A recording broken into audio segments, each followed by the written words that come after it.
Hello friends, അങ്ങനെ നമ്മുടെ trade ഇപ്പോൾ ഒരു 285 രൂപ 60 പൈസ പ്രോഫിറ്റ് ആയിട്ട് നിൽപ്പുണ്ട്. നമ്മുടെ SL ഇതായിരുന്നു. എടുക്കാനുണ്ടായിരുന്ന റീസൺ ഇവിടെ വെച്ച് പറയാം. പിവറ്റിൻ്റെ അകത്ത് നമ്മുടെ H3, അതായത് camera level H3 level resistance level നിൽപ്പുണ്ടായിരുന്നു. അതുകൊണ്ടൊരു ഷോർട്ടിങ് ഓപ്പർച്യൂണിറ്റിയാണ്. വീക്ക്ലി സി പി ആർ ഇവിടെ ഉണ്ടായിരുന്നു. വീക്ക്ലി CPR കാണിച്ചു തരാം.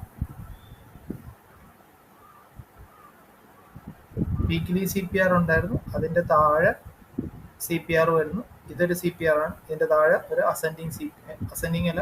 ഒരു ഡിസെൻഡിങ് CPR. അപ്പം അതുകൊണ്ടാണ് ഒരു ഷോർട്ടിങ് ഓപ്പർച്യൂണിറ്റി. ഈ ഒരു H3 ലെവല് ഈ ഒരു പിവറ്റിൻ്റെ ഇവിടെ നിന്നാണ്, ഈ ഒരു ക്യാൻഡിലിൽ നിന്നാണ് ഞാൻ എൻട്രി എടുത്തത്. ഇത് വന്ന് ഇച്ചിരി തെറുതി കൂടിപ്പോയി എൻട്രി പെട്ടെന്ന് എടുത്തതാണ്. ഇവിടെ വന്ന ഒരു റീടെസ്റ്റിനാണ് ഞാൻ സാധാരണ എൻട്രി എടുക്കാറ്. ഇത് പെട്ടെന്ന് ക്യാൻഡിൽ ക്ലോസ് ചെയ്യുന്നത് ഈ ഒരു 20 EMA ഇവിടെ ഒരു റെസിസ്റ്റൻസ് ആയിട്ട് കണ്ടുകൊണ്ടാണ് ഞാൻ പെട്ടെന്ന് തന്നെ എൻട്രി എടുത്തത്.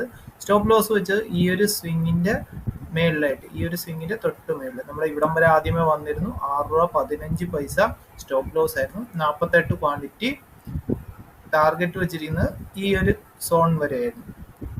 അപ്പം അതിൻ്റെ ഇവിടം വരെ വന്ന് തിരിച്ച് ഇങ്ങോട്ട് ഇവിടെ എത്തിയപ്പോഴത്തേക്ക് ഞാൻ SL ഇത്രയാക്കി. CPRൻ്റെ തൊട്ട് മുകളിലായിട്ട് 2 രൂപ 90 പൈസയിലോട്ട് വെച്ചിട്ടുണ്ട്. ഇനി നഷ്ടമാകുവാണെങ്കിലും ഏകദേശം 150 രൂപ ആ ഒരു റേഞ്ചിൽ നഷ്ടമാകത്തുള്ളൂ. ഇത് വോളിയം പ്രൊഫൈലാണ്.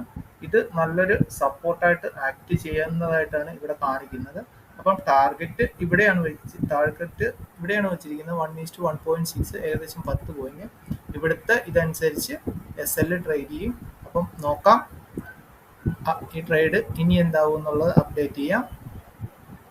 ഹലോ ഫ്രണ്ട്സ്, അങ്ങനെ നമ്മുടെ SL അല്ല 103 രൂപ 20 പൈസ ഞാൻ ഇവിടുന്ന് ട്രേഡ് ചെയ്തായിരുന്നു. മാർക്കറ്റ് ക്ലോസ് ആകാറായി, ഏകദേശം 3 മണിയോടെ അടുത്തായി. അപ്പം ബ്രോക്കർ ഇൻട്രാഡേ ട്രേഡിംഗ് ആയതുകൊണ്ട് ബ്രോക്കറേജ് ടെർമിനല്ല, ചിലപ്പോൾ 3:10 3:15 വരെയൊക്കെ കാണത്തുള്ളൂ. അപ്പോൾ ഞാൻ എൻ്റെ ഓർഡർ ഇങ്ങോട്ട് കോസ്റ്റ് ആക്കി വെച്ചിരുന്നു. ഈ ഒരു ലെവലിൽ, അതായത് ഇവിടെ കോൾ പൊസിഷൻ എടുത്തു കഴിഞ്ഞാൽ കാണാം. ബൈ ക്വാണ്ടിറ്റി 13.94 ഞാൻ ട്രേഡ് ചെയ്തിരുന്നു. അതായത് കോസ്റ്റ് 48 ക്വാണ്ടിറ്റിക്ക് ഏകദേശം 2 രൂപ പ്രോഫിറ്റ്. ബ്രോക്കറേജിങ് കഴിഞ്ഞിട്ട് ഒരു 10-20 രൂപയുടെ അടുത്ത് കിട്ടത്തുള്ളൂ. അപ്പം ഇന്നത്തെ ട്രേഡ് ഇതായിരുന്നു. ഇന്നത്തെ ഡേറ്റ് 12-ാം തീയതി ബുധനാഴ്ചയായിരുന്നു. അപ്പം നല്ലൊരു ട്രേഡ്. മാർക്കറ്റ് അത് കഴിഞ്ഞ് താഴത്തോട്ട് വരുന്നുണ്ട്. ചിലപ്പോൾ ഈ ഒരു 3 മണിയുടെ ടൈമിൽ താഴെ വരെ നമ്മുടെ ടാർഗറ്റ് വരെ പോകാൻ സാധ്യതയുണ്ട്. എന്തായാലും എക്സിറ്റ് ചെയ്തു. അപ്പം പുതിയൊരു ട്രേഡ് കാണുന്നവരെ ബൈ.